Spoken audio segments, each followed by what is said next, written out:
راہیل معاویہ کراچی سے، وہ کہتے ہیں جی کہ آج عمران خان صاحب نے تقریر سے خطاب میں کہا کہ عوام مشکلات کا شکار ہیں، اس کے لیے احساس راشن پروگرام لا رہے ہیں، 50,000 روپے سے کم آمدنی والے خاندان خود کو رجسٹر کریں، ملک بھر میں 20 لاکھ کریانہ سٹورز رجسٹر کیے جائیں گے، یہاں سے ان لوگوں کو راشن سستا ملے گا۔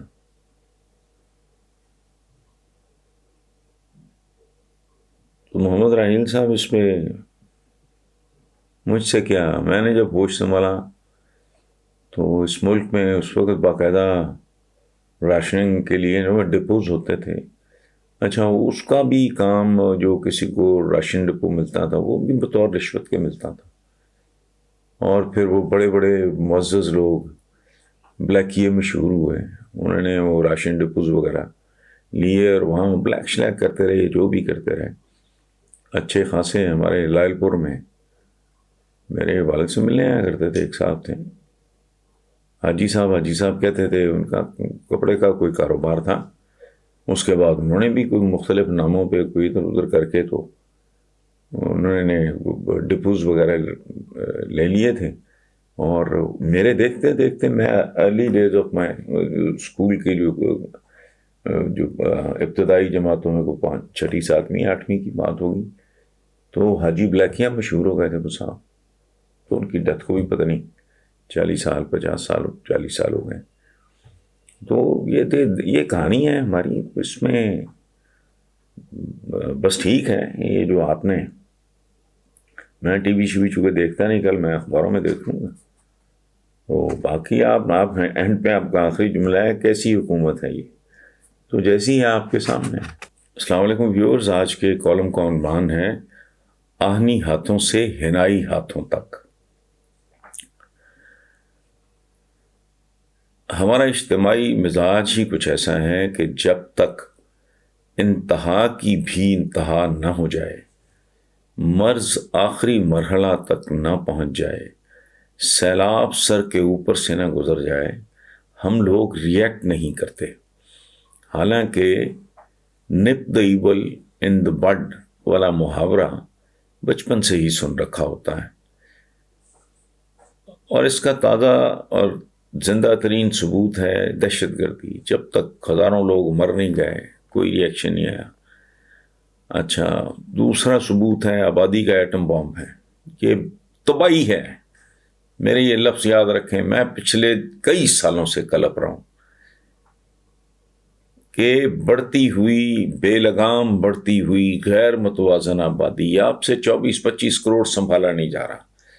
آپ اپنے بچوں کو تعلیم نہیں دے سکتے، آپ اپنے مریضوں کو صحت نہیں دے سکتے، آپ اپنے نوجوانوں کو روزگار نہیں دے سکتے،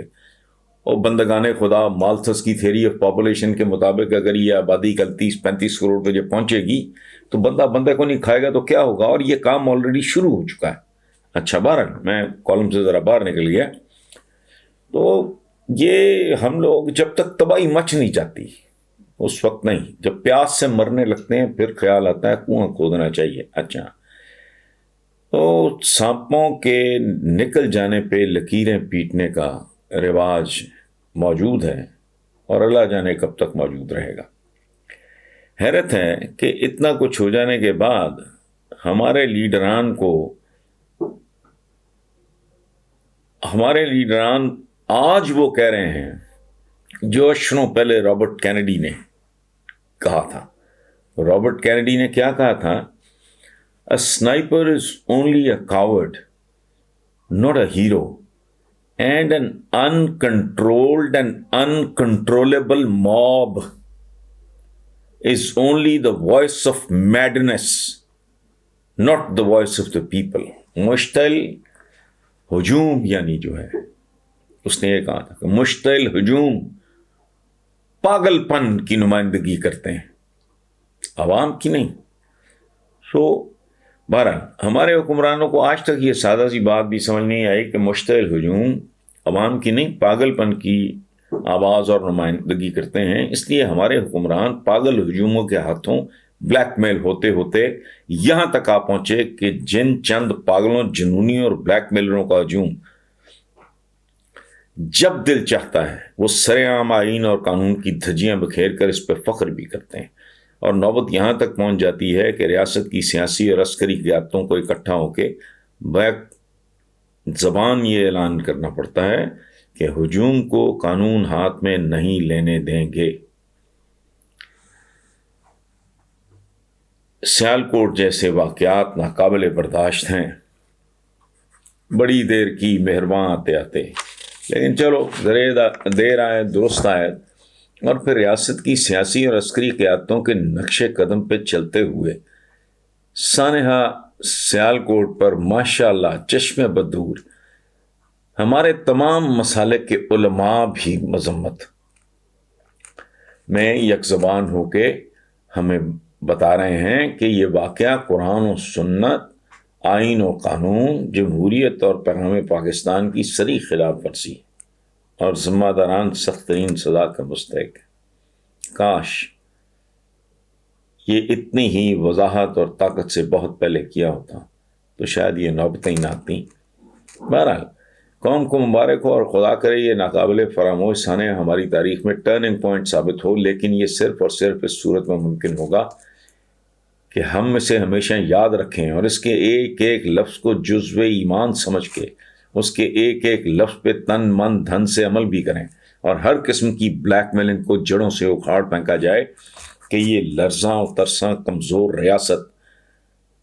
مزید کسی زخم کی متحمل نہیں ہو سکتی۔ پاکستان کے ذوق کا یہ عالم ہے کہ اس میں اب پلک جھپکنے کے لیے بھی انرجی باقی دکھائی نہیں دیتی۔ صرف آج مورخہ 8 دسمبر 2021 بروز بدھ کے روزنامہ جنگ کی صرف چند خبروں کی سرخیاں پڑھنے سے ہی بخوبی اندازہ ہو سکتا ہے کہ علامہ اقبال اور وبائے قوم کے خوابوں کی تعبیر کی حقیقی تصویر کیسی ہے اور کیا ہے۔ ٹرانسپیرنسی پاکستان کہتی ہے پولیس اور عدلیہ ملک کے کرپٹ ترین ادارے، کمزور احتساب، طاقتور طبقے کی ہوس اور کم تنخواہیں کرپشن کی سب سے بڑی وجوہات۔ اچھا، فیصلہ آباد اخلاقیات کی دھجیاں اڑ گئیں۔ سندر فرسٹ ایئر کی طالبہ کا اغوا، زیادتی ملزم 2 ماہ بعد گرفتار، بھائی کو قتل کی دھمکی دے کر گھر کے باہر سے اغوا کیا گیا، کاغذات سائن کرائے، چند روز بعد 50,000 روپے بھی کا مطالبہ بھی کر دیا۔ کراچی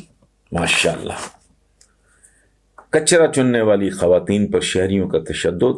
انسانیت ایک بار پھر تماشا۔ اور کمال ہے، آخری خبر پہ ذرا غور کریں، وزیر اعلیٰ بزدار کا چھاپا، دفتر تاخیر سے آنے پہ سیکرٹری سیاحت اور عملہ معطل، 10:30 بجے تک پورا دفتر خالی تھا۔ لعنت ان لوگوں پہ اور ایسے نظام پہ اور ایسی گورننس پہ۔ کیا عرض کیا میں نے؟ یہ اخباری رپورٹ ہے، سارے اخباروں میں، میرے پاس سارے اخبار آتے ہیں۔ 10:30 بجے تک پورا دفتر خالی تھا، یعنی جب چیف منسٹر بیچارہ وہاں گیا ہے 10:30 تک نہ بندہ نہ بندے کی ساتھ۔ دور پھٹے منہ، اس نے کیا چلنا ہے؟ اس طرح پرچون کی دکان نہیں چلتی۔ اچھا، مقدس غیر مقدس، معزز غیر معزز، ہر قسم کے بلیک میلرز نے اس ملک کو ماسی کا بیڑا بنایا ہوا ہے، اوپر سے نیچے تک جو جس کے جی میں آتا ہے کر گزرتا ہے، اور وجہ وہی جو ٹرانسپیرنسی پاکستان نے بتائی۔ وزیر اعظم کے اس بیان پہ ٹھنڈے دل سے غور کریں کہ الزام لگانے والا خود ہی جج بن جاتا ہے۔ دین کے نام پہ ظلم کرنے والوں کو نہیں چھوڑوں گا، اس الزام پر لوگوں کو بغیر مقدمہ چلائے جیل میں ڈال دیا جاتا ہے، انہیں کوئی وکیل نہیں ملتا، جج بھی کیس سننے سے گریز کرتے ہیں۔ فیصلہ کر لیا کہ اب آگے ایسے نہیں ہونے دینا، لیکن قارئین اس کے لیے آہنی ہاتھوں کی ضرورت ہوگی، ہنائی ہاتھوں کی نہیں، اور آہنی ہاتھ بھی محاورے والے نہیں، واقعی آہنی ہونا ضروری ہوگا۔ وکلا تحریک کے دوران جب برادر محترم بیرسٹر اعتزاز حسن نے اپنی نظم سنائی جس میں یہ مصرع بھی تھا، ریاست ہوگی ماں کے جیسی، تو میں نے اس وقت کالم لکھا اور کہا ریاست ماں جیسی تو ہوگی لیکن سوتیلی ماں جیسی، کیونکہ میں جانتا تھا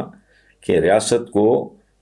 صحیح معنوں میں ماں بنانے کے لیے پیچھے ایک سخت گیر، باصول، پر اعتماد، دیانتدار باپ بھی بہت ضروری ہے، جس کے ہاتھ آہنی ہوں، مہندی والے نہیں۔